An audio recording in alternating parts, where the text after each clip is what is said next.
Kalma lang muna lahat. Kalma muna.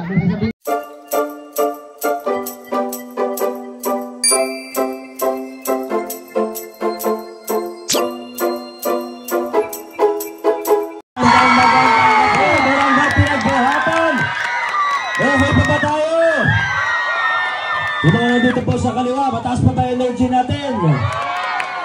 Yung mga nakaupo, baka nagugutom na po kayo. Yung mga nakatayo kanina pa dyan sa likod, okay natin sa upper box. Ate, kamusta po kayo dyan?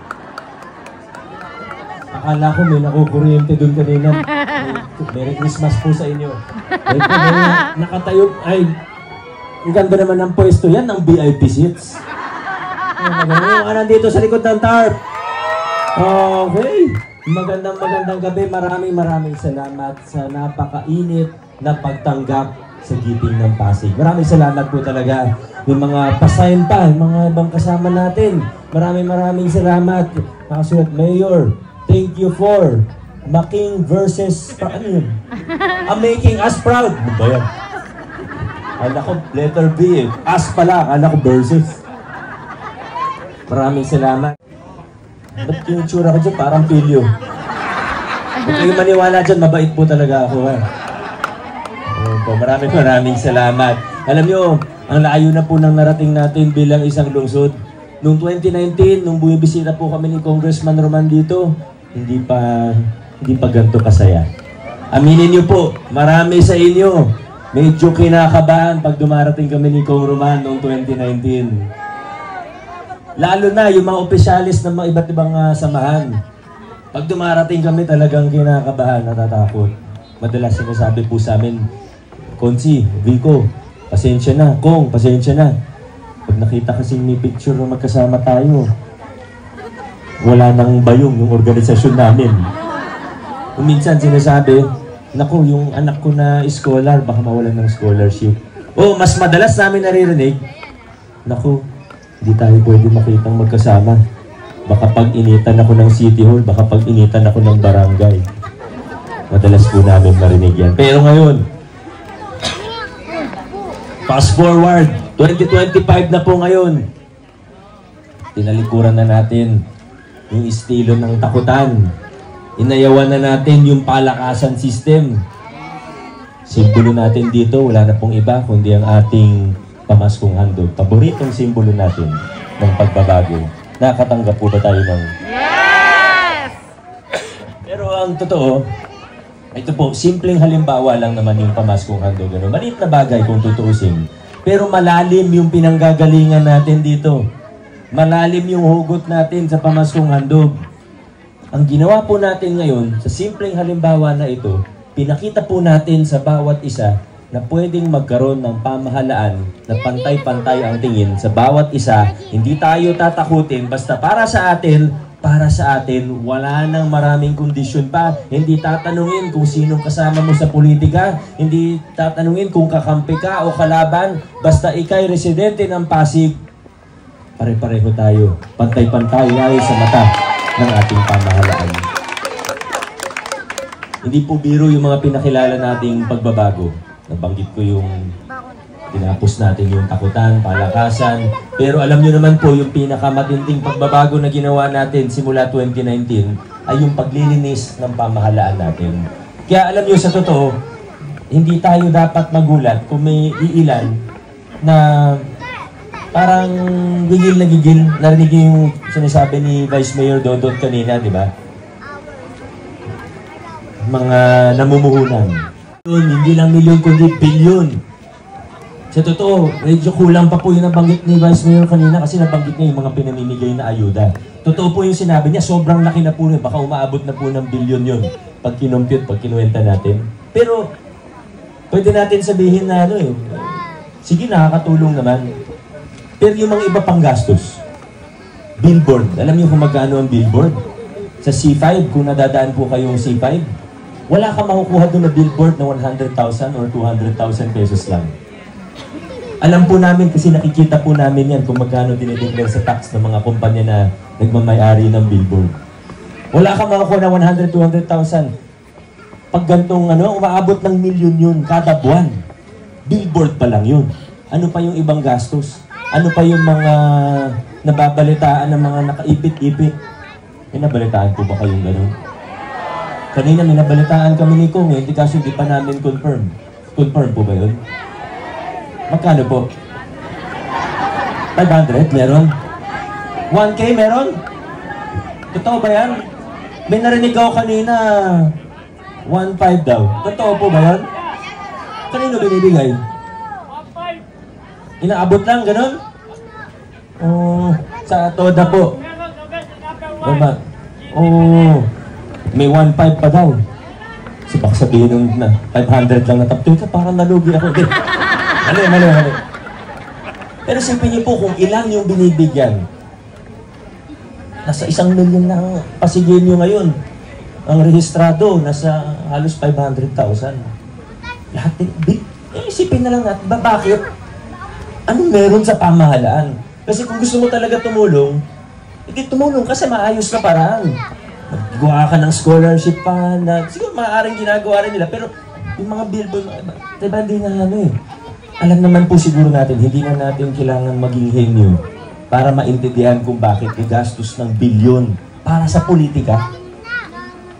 Ito po yung kasama sa siklo na nangyayari sa buong Pilipinas, baka sa buong mundo, sa mahihirap na bansa. Pero tayo, sa lungsod ng Pasig, nagkaroon tayo ng pagkakataon at sinamantala natin yung pagkakataon para putulin na yung masasamang siklo na yan. Kami sa Giting ng Pasig, hindi po kami mahihiyang sabihin na hindi kami gumagastos ng malaki kahit campaign period. Hindi kami nahihiyang sabihin yun. Hindi kami gumagastos ng malaki kahit campaign period. Pag kami, at tayo ang nagwagi, wala rin kaming babawiin. Buo ang puwersa ng Kabanang Bayan. Narinig niyo naman po siguro na yung kwento ko noong mula 2019 kung magkano yung mga natitipid. Ngayon, kasama sa pagbabagong pinakilala natin, bukod sa pagtanggal ng mga kickback, SOP, kung saan napakalaki talaga na natitipid ng pamahalaan natin. Pang upper box na yun. Bukod po dyan, opo, nag-miss tayo ng pamahalaan, ginawa natin bukas ang ating LGU. Ibig sabihin, ang libro natin ngayon nakabuklat. Kitang-kitan po natin sa pinagbuhatan ngayong taon. Siguro kung nasusubaybayan po ninyo, nasa ilang inauguration tayo, kagawad, dito pa lang sa pinagbuhatan. Hindi lang kagawad, siguro, hindi ko na mabilang. Sa totoo lang, mula last year, dito pa lang sa pinagbuhatan yan. Sa buong Pasig po, ang daming mga inauguration na nangyayari, dami pong pinapagawa. Bukod sa mga proyektong nabanggit kanina, yung pagpapa-upgrade natin ng 2 ospital, 60 beds, naging 120 bed, bagong cat lab, yung expansion ng local senior program natin. Pero ang maraming pwedeng banggitin, pero hindi ko na isa-isa kasi baka abutin tayo ng ating gabi dito. Baka magsasaing pa lang po kayo. Nagsaing na po kayo? Tapos na? Nasunod na?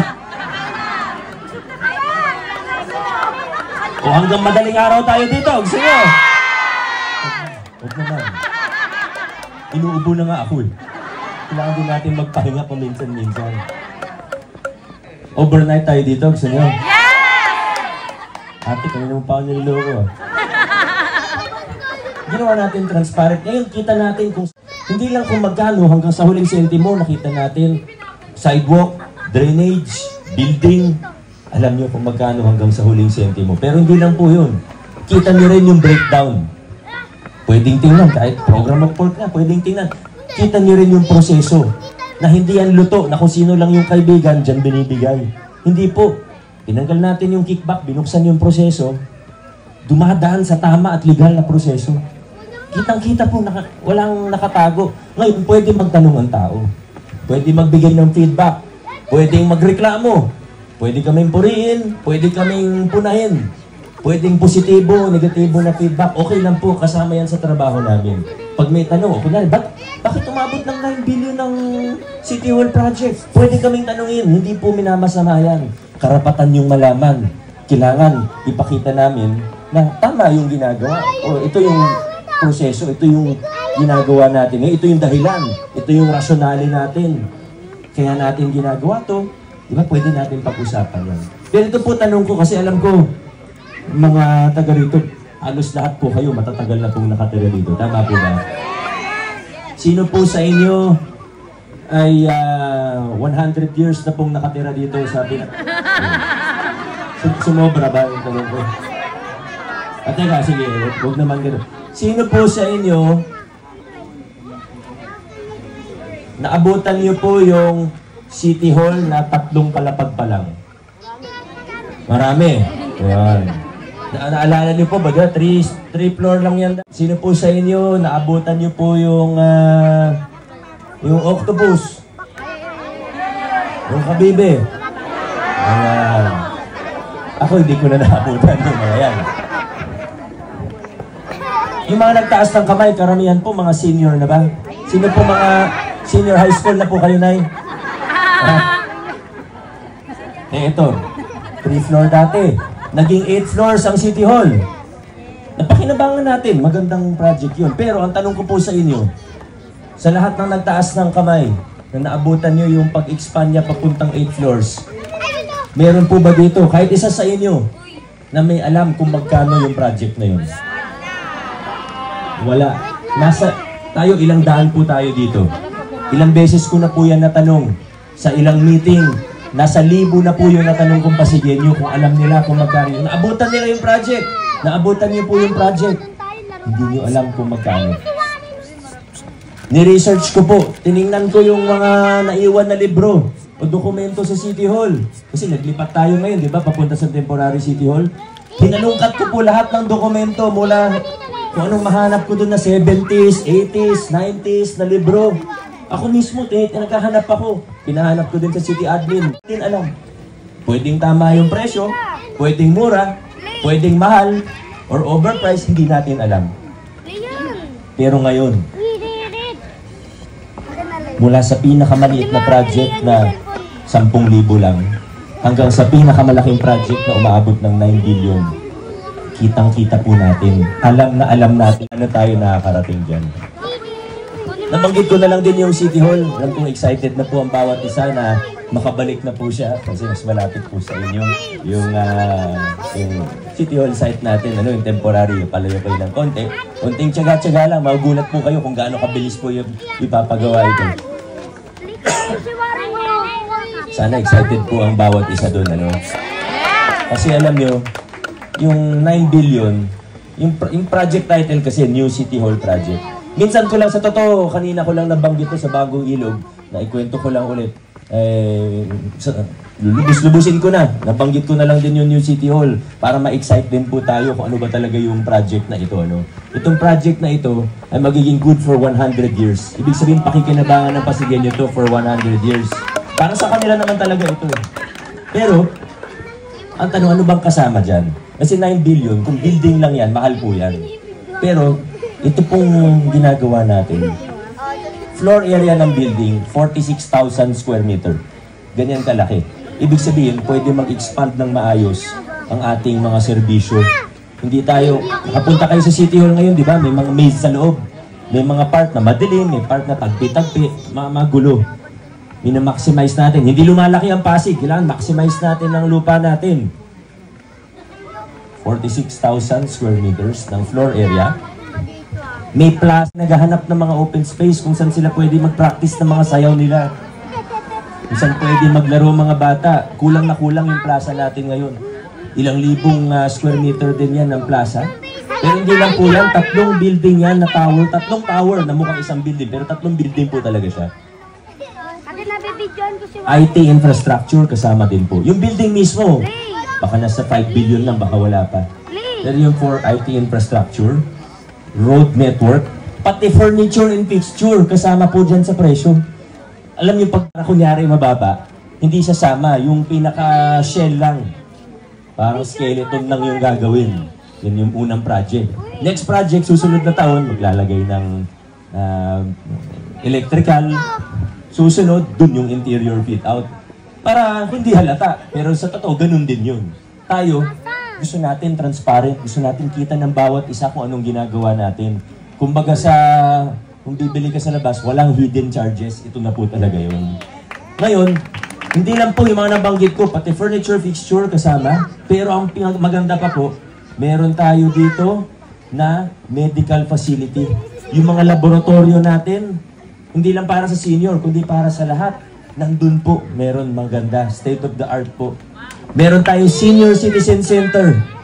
Meron tayong facilities para sa bawat sektor po natin. May CSO workspace, may library. Lahat po yan kasama. Kaya ko lang naman po na ikukwento yan ngayon. Para ipakita o ilarawan kung mula sa pinagmulan natin hanggang sa kunasan na tayo ngayon, makikita po natin, hindi natin maitatanggi na ang layo-layo na po talaga ng narating natin bilang isang lungsod. At last na po, tungkol sa New City Hall, ito po, para sa akin, ito po yung pinaka-importanteng bilyon, medyo malaki po yan. Ang tanong, saan nanggaling yung pondo? Banggit kanina yung paglilinis ng pamahalaan. Yung natipid natin na dating nabubulsay, SOP. Malakas, pinapanood ko rin si Mayor Magalong eh. Pinakwento niya magkano yung mga Bagyo. Pinakwento niya magkano yung mga bigayan, porsentuhan, yung mga common, mga kalakaran. Kung nasa 20 to 30% yan, ibig sabihin, budget ng Pasig, umaabot talaga ng bilyon yan, yung SOP. Pero ako, kung meron akong isang bagay na pwede kong ipagmalaki, yan po yung kaya kong tumingin mata sa mata kahit kanino para sabihin na kahit isang piso, walang nangyaring kickback na ganyan mula nung naging mayor ako. Wala akong tinanggap kahit isang piso. Yan ang kaya kong ipagmalaki. So kung dati, kada project may 20%, 30%, o kung magkano yung percent nila, bilyon yan. Conservative estimate na po yung bilyon sa totoo lang. Mas kapanipaniwala siguro yung 2 billion, 3 billion. Pero isabihin na lang natin 1 billion. Ibig sabihin, 9 years ang isang mayor maximum, 1 billion per year ang natipid, 9 billion yung New City Hall. Yung New City Hall natin, maipapatayo, parang libre. Dati naibulsa lang yun. Ngayon, madala natin good for 100 years na project. Ito po yung tinataguyod. Ito yung kahalagahan ng pagtataguyod natin ng mga prinsipyo na mabuting pamamahala. Ito na po, mga kaibigan. Mula sa New City Hall hanggang sa mas maliit na proyekto, hanggang sa mga nabanggit kanina na expansion ng mga existing program natin. Mga kasama, nagbubunga na po yung mga pinaglaban natin na pagbabago sa lungsod ng Pasig. Kaya,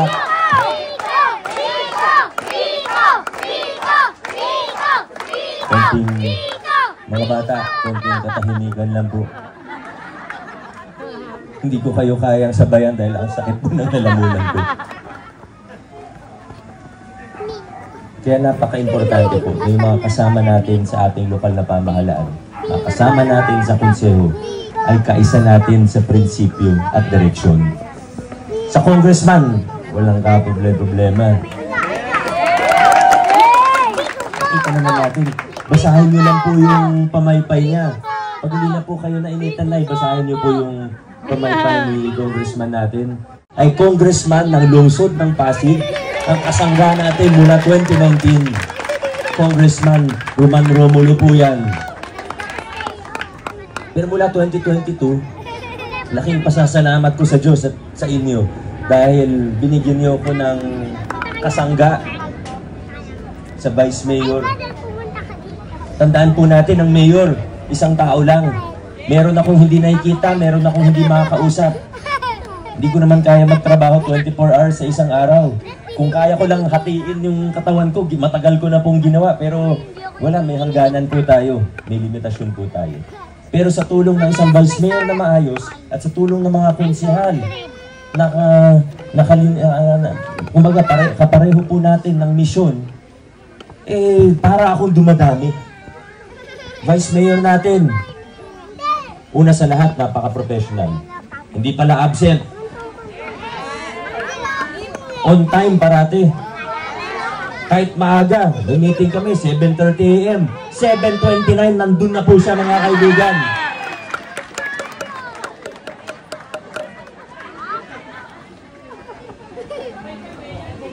At mas importante, buo ang kanyang integridad, tapat siya. Sa mga konsehal, meron tayong 3 konsehal na papasok na sa kanilang ikalawang termino. Kung kayo po ay papayag, ang kaya kong sabihin, talagang nagtrabaho po ang mga ito. Talagang ang laking tulong po pagdating sa mga usaping buwis, business tax, pagbaba nung sa Toda, sa Sari-Sari Store, sa Mega Market, ang laking tulong po ni Councilor Maro Martires. Ikwento nyo po na ikwento sa ibang tao ha. Imarites, si Martires. Yan ang sigaw natin ngayon. Pagdating sa solo parents, tayo isa sa unang nagbigay ng allowance. Yung persons with disabilities na social pension para sa bedridden, na nakakasana rin po yan. Ang tumulong sa akin, kung ako lang, pwedeng magawa, pero baka pagkatapos pa ng 1-2 taon. Pero sa tulong ni Councilor Angelo De Leon, mas mabilis natin siyang maipatupad. Meron po tayo ngayon, bukod sa pagpapakuryente na nabanggit niya kanina, na sa totoo, laking bagay po nun. Kaya nga siya tinagurian na bumbilya ng konseho. Pero may mas importante pa, hindi niya lang binabanggit. Diba sa Pasig, dati pa naman maraming project sa flood control. May mga kanal, may drainage, may bagong kalsada, may pumping station, may revetment wall. Pero napansin po namin na parang tagpi-tagpi yung gawa. Baga, magbabaha dito sa isang kalsada, may papagawa na project. Susunod na taon, hindi na magbabaha sa kalsada na ito, pero dahil may ginawa dito, tumaas ito, yung kabilang kalsada naman yun, hindi natatapos yung problema. Maraming project, pero kumbaga sa hindi nag-uusap-usap yung mga project. Pati yung mga project in charge, hindi nagko-coordinate. District 1, hiwalay sa District 2. Horizontal, hiwalay sa vertical. Hindi sila nag-uusap-usap. Ang ginagawa po natin ngayon, master plan. Tuloy pa rin. Nakita niyo naman, marami tayong inauguration this year pa lang ng mga bagong gawang drainage. Pero, kailangan long-term tayo mag-isip para hindi pa ulit-ulit yung problema. Kaya gumagawa na po tayo ngayon, nasimulan na po. Yung kaninang umaga, napuntahan namin, na-interview na sila, nagsukat na dun sa lugar nila. Flood control and drainage master plan na good for ilan years. Yan po ang iiwan natin na legasiya rin kasama sa legasiya natin. Ang tumutulong sa atin dyan, Councilor Buboy Agustin.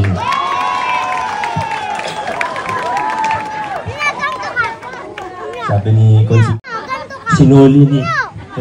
Sinoli ni ate, huwag tayo daw niya. Ano ba yung sabihin nung gano'n? Meron tayong 3 bago rin kasama. Ito po, bago natin tanggapin ang isang kasama sa Giting ng Pasig, kinakausap muna natin sila ng masinsinan. Una natin tinatanong sa kanila, isa-isa po ito, tinatanong ko po sila, bakit mo ba gustong tumakbo? Ba't mo gusto maging konsehal? Anong tingin mo meron dyan sa konseho? Kasi baka may nabalitaan ka na noon, malaki yung dyan. Wala nang ganyan ngayon. Kung ang mission mo, o ang pakay mo, ang layunin mo ay para pakapalin ng inyong wallet, hindi ka bagay sa Giting ng Pasig. Dapat tapat na serbisyo ang gagawin natin. Bilang isang LGU at bilang isang lungsod, pwede sa Giting ng Pasig. Kaya itong 3 bago nating kasama, masasabi ko po, hindi tayo mapapahiya sa kanila. Alam kong magtatrabaho sila ng tunay at tapat. At higit pa rito sila ay kwalipikado. Una natin kasama, number 10 sa ating mga balota, dati niya po siyang chairperson ng National Youth Commission. Sa totoo, pang national na yung posisyon niya, undersecretary po siya. Presidential appointee po ito. Pero gusto niyang maglingkod sa sarili niyang lungsod. Siya po ay taga-barangay de La Paz. Marami siyang naitulong, maraming mga fresh na ideya. Kailangan din natin, alam ko, kailangan natin ng senior sa konseho. Sabi nga nung dalawa kanina. Pero kailangan din natin ng medyo bata-bata. May fresh na ideas. Hindi naman sa edad pero may fresh na ideas. Ito po kasama natin, makakatulong po talaga, Ryan Enriquez. Hindi Ryan Agoncillo, ha? Number 13 sa ating mga balota. Ano pangalan niya? Anong Warren Incenso? Ay, nako. Ano pangalan niya? Warren to sino naman? Ay, nako. Ito, senior na, pero pag kumilos, parang college student lang. Ay, nako. Mga senior dito, kilala niyo si Romy Diaz. Di ba kapareho niya tumawa? Pag tumawa si Consiwar. Parang may gagawing masama. Pero totoo yung sinasabi niya, Adam, pagkausap ko siya, talagang nararamdaman ko yung pagkasinsero niya. Warren Inocencio. Yung nagkamali na talaga ako, hindi na joke yun. Last but not the least, naging kagawad po ito ng Barangay May Bunga. Ang pinakagusto ko sa programa niya, nung kagawad pa lang siya, yung mga programa kontra malnutrition. Tinutukan niya yung first 1,000 days. Yan yung pinaka-importante kasi kulang ang nutrisyon ng bata sa first 1,000 days niya. Irreversible na po yan hanggang sa pagtanda niya. Hindi niya maaabot ang kanyang tunay na potensyal. Ang ganda po ng ginawa niya. Nakwento niya na rin sa akin yung programa niya. No? Sigurado akong makatulong talaga siya sa atin dito. Pati sa edukasyon, sa health, malaking maitutulong na iaambag ng kasama natin na si Councilor Boy. Anong Abunda? Ate ha? Tita Cory, Boy Abunda daw. Boy Raimundo. Sorry, Tito Boy. Baka marinig niya. Malayo na po na narating natin bilang isang lungsod. Malaki na yung mga pagtagumpayan natin. Ngayon, nandito na nga tayo sa yugto na lumalawak at lumalawak, palaki ng palaki, pa-improve ng improve. Hindi lang ang budget natin, kundi yung mga serbisyo, yung mga programa sa iba't ibang sektor, mula sa iba't ibang opisina ng ating LGU. Paganda ng paganda. At paiigtingin pa natin yung mga nasimulan na. Pero ang pinakamahalaga sa lahat, nagkakaisa tayo at naniniwala tayo na tama yung direksyon na pinupuntahan po natin. Kaya ngayong 2025, mga kasama, huwag na tayong huwag tayong U-turn pabalik dun sa mga lumang kalakaran na nalagpasan na natin. Dire-diretso lang tayo. Mabuhay ang lungsod natin, mabuhay ang pinagbuhatan. Maraming salamat. Vote straight, Giting ng Pasig. Maraming salamat po.